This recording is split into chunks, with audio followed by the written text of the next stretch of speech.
재림 성도 여러분, 안녕하십니까? 한 주 동안 평안하셨습니까?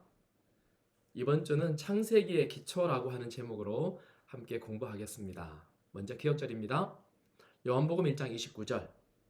이튿날 요한이 예수께서 자기에게 나오심을 보고 이르되 보라, 세상 죄를 지고 가는 하나님의 어린 양이로다.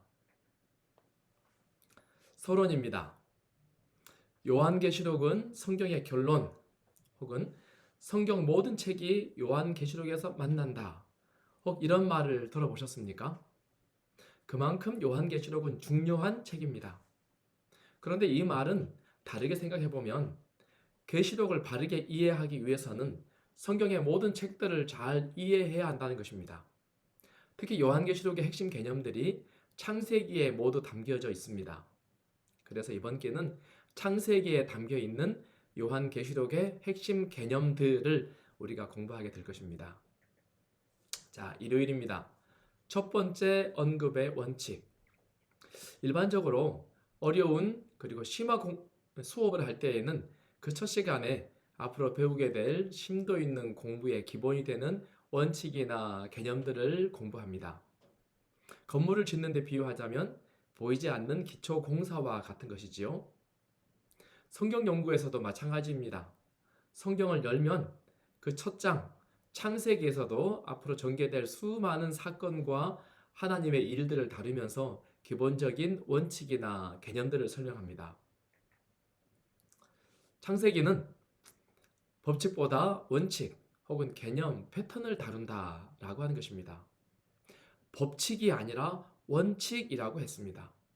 이 말은 창세기의 사건들이 법칙, 즉 엄격하게, 정확하게, 다르게 생각할 여지가 전혀 없는 그런 것들이 아니라 원칙, 즉 개념이나 원리나 패턴들을 설명해 준다는 것입니다. 원칙은 시간이 지나면서 그 개념이 점진적으로 확장되어 가지요. 히브리서 13장 8절. 예수 그리스도는 어제나 오늘이나 영원토록 동일하시니라. 어떤 사람들은 진리가 변할 수 있다고 말합니다. 그리고 변해 왔다고도 말합니다. 그러나 우리 하나님은 언제나 동일하십니다. 그분께서 세우신 진리는 절대로 변하지 않습니다. 하나님께서 가르치신 원리나 주제는 아무리 반복한다 할지라도 그 의미가 바뀌지 않습니다. 수백 년 혹은 수천 년이 지나간다 해도 말입니다.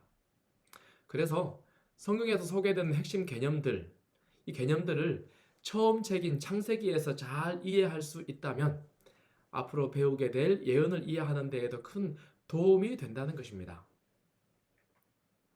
자, 월요일입니다. 하나님의 사랑을 아는 것.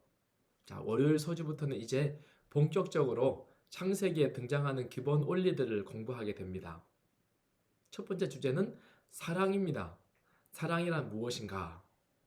엘렌 화이트는 대쟁투의 역사를 서술하면서 그 첫 문장을 하나님은 사랑이시라로 시작합니다. 그리고 부조와 선지자, 선지자와 왕, 시대의 소망, 사도행적, 각 시대의 대쟁투, 모든 역사들을 다 기록하고 나서 맨 마지막 각 시대의 대쟁투 마지막 문장을 또 이렇게 기록하죠. 하나님은 사랑이시라고 선포한다.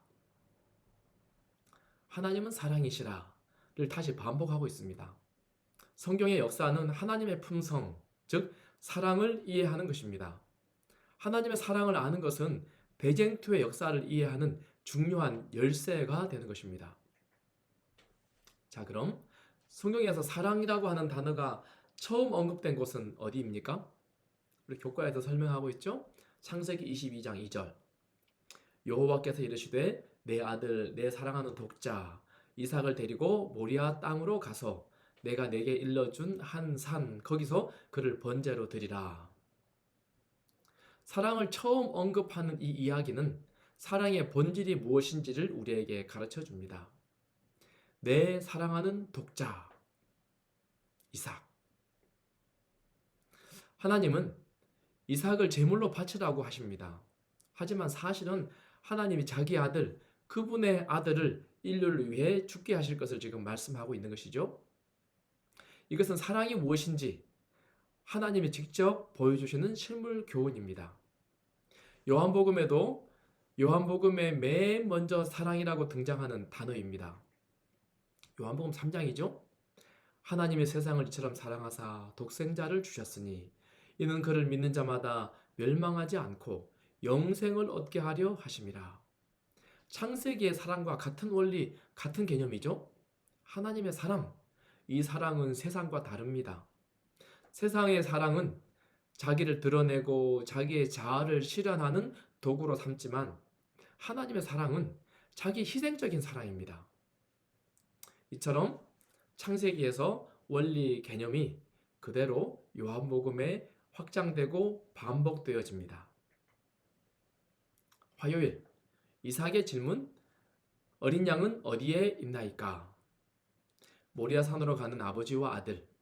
그런데 갑자기 아들이 아버지께 묻습니다. 번제할 어린 양은 어디에 있나이까? 우리는 이 사건의 의미를 신약에 와서 확인하게 되죠. 이삭을 대신하여 죽어야 하는 어린 양, 누굽니까? 아브라함을 대신하여 죽어야 하는 어린 양, 그 어린 양은 누구죠? 하나님의 어린 양, 그분은 예수님이십니다. 그런데 요한계시록은 이 사실을 가리키면서 예수님이 그 어린 양이라는 사실을 20번 이상이나 설명하고 있습니다. 창세기에 나온 이삭의 질문에 대한 답을 요한계시록이 계속해서 반복해서 답해주고 있습니다. 어린 양이 어디에 있습니까? 이 질문은 구약 성경 39권에서 계속 되고 있습니다. 출애굽기 12장 13절 내가 애굽 땅을 칠 때에 그 피가 너희가 사는 집에 있어서 너희를 위하여 표적이 될지라 내가 피를 볼 때에 너희를 넘어가리니 재앙이 너희에게 내려 멸하지 아니하리라. 애굽에 사는 모든 사람들은 어린 양을 잡아서 문설주 그리고 임방에 팔라야만 살 수 있었습니다. 양치기 소년 다윗은 양을 돌보면서 그의 믿음을 키워나갔습니다. 구약 성경에 등장하는 수많은 메시아의 예언과 상징은 이 어린 양이 누구인지, 어린 양이 어떠한 존재인지를 설명하고 있습니다. 그리고 드디어 예수님이 이 땅에 오셔서 공생애를 막 시작하자마자 침례 요한이 외칩니다. 보라, 세상 죄를 지고 가는 하나님의 어린 양이로다. 그리고 예수님께서 침례를 받으시고 물에서 올라오시자 하늘에서 소리가 들립니다. 이는 내 사랑하는 아들이요 내 기뻐하는 자라 하시니라. 그리고 요한계시록은 말씀합니다. 내가 또 보니 보좌와 내 생물과 장로들 사이에 한 어린 양이 서 있는데 일찍이 죽임을 당한 것 같더라. 계시록 5장 이야기죠. 그분은 일찍 죽음을 당하셨지만 보좌와 내 생물들 그리고 24 장로들 사이, 즉 하나님의 보좌에 계시는 분이라고 소개하고 있습니다. 계시록 5장 12절 큰 음성으로 이르되 죽임을 당하신 어린 양은 능력과 부와 지혜와 힘과 존귀와 영광과 찬송을 받으시기에 합당하도다 하더라. 아멘이시죠? 어린 양이 어디에 있습니까? 창세기의 개념, 창세기의 원리가 계속해서 확장되고 설명되어지는 모습을 우리는 계시록을 통해서 확인하게 됩니다. 자, 수요일 또 다른 개념의 확장입니다. 제목이 죽음의 문제이죠. 죽음은 창조주로부터 분리된 사람이 지불하는 죄의 싹시입니다. 죽음은 죄값입니다. 그래서 이 죽음 문제를 해결한다라고 하는 것은 예언에서 대단히 중요한 부분이 되는 것입니다. 자, 그럼 성경에서 죽음 문제를 처음 언급한 기록은 어디에 있습니까? 네, 창세기 2장 17절. 선악을 알게 하는 나무 열매는 먹지 말라. 내가 먹는 날에는 반드시 죽으리라. 그리고 아담과 하와가 이 죽음을 언제 처음 목격하게 되었습니까? 그의 아들 아벨이 죽었죠. 창세기 4장 8절. 가인이 그의 아우 아벨에게 말하고 그들이 들에 있을 때에 가인이 그의 아우 아벨을 쳐 죽이니라. 아들이 죽었습니다. 이들이 목격한 첫 번째 죽음입니다. 의롭게 살고자 하는 아벨, 그의 아들이 불의한 자에 의해서 죽었습니다. 그런데 똑같은 개념이 하나님의 아들에게서 일어났습니다. 하나님의 아들이 죽었습니다. 하나님의 아들도 불의한 자에 의해서 그리고 불공정하게 죽었습니다. 창세기에 이 개념이 계속 반복되고 있죠. 그런데 창세기의 죽음 문제가 확장되어 가는 모습을 확인하게 됩니다.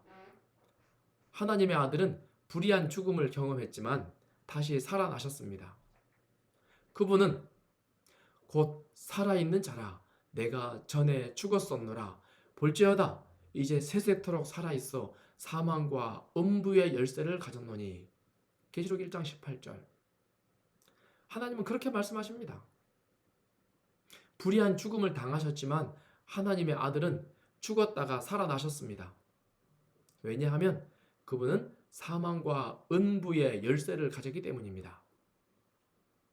그래서 그분은 불의한 죽음을 당한 아벨의 핏소리를 들으셨습니다.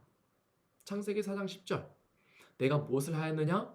내 아우의 핏소리가 땅에서부터 내게 호소하느니라.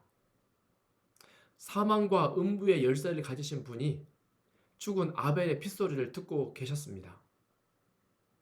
창세기는 죽음 문제를 하나님이 듣고 살피고 계신다고 우리에게 말씀합니다. 그리고 요한계시록에서는 하나님께서 죽음 문제를 완벽하게 해결하시는 분이었다고 결론을 내리며 설명합니다. 자, 목요일 제목이 뱀. 창세기에 나오는 또 다른 개념을 살펴보겠습니다. 계시록 12장 9절. 큰 용이 내쫓기니 옛 뱀 곧 마귀라고도 하고 사단이라고도 하며 온 천하를 꿰는 자라. 그가 땅으로 내쫓기니 그의 사자들도 그와 함께 내쫓기니라. 계시록에서 사단이 뱀이다, 사단이 용이다 라고 지금 설명하고 있습니다. 이렇게 사단을 뱀이나 용으로 상징하는 이유가 무엇입니까? 우리는 창세기에서 그 원리를 공부하게 되죠. 창세기 3장 4절과 5절. 뱀이 여자에게 이르되 너희가 결코 죽지 아니하리라. 너희가 그것을 먹는 날에는 너희 눈이 밝아져 하나님과 같이 되어 선악을 알 줄 하나님이 아심이니라. 에덴 동산에서 사단은 뱀을 매개물로 사용하여 아담과 하와를 꼬였습니다. 뱀은 당시 존재했던 모든 인류 아담과 하와를 속이는 데 성공하였습니다. 내 눈이 밝아져 하나님과 같이 될 거야. 그런데 요한계시록에서 이 뱀은 온 천하를 꿰는 자라고 소개되고 있습니다.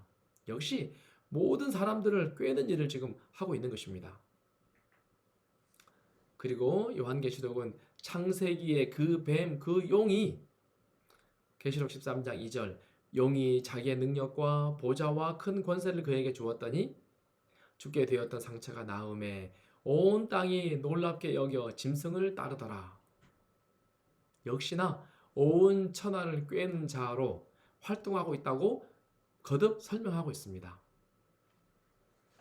우리는 이번 기 교과를 통해서 성경에서 앞으로 전개될 하나님의 일과 대쟁투의 역사를 창세기에서 그 원리와 개념들을 설명하고 있음을 확인했습니다.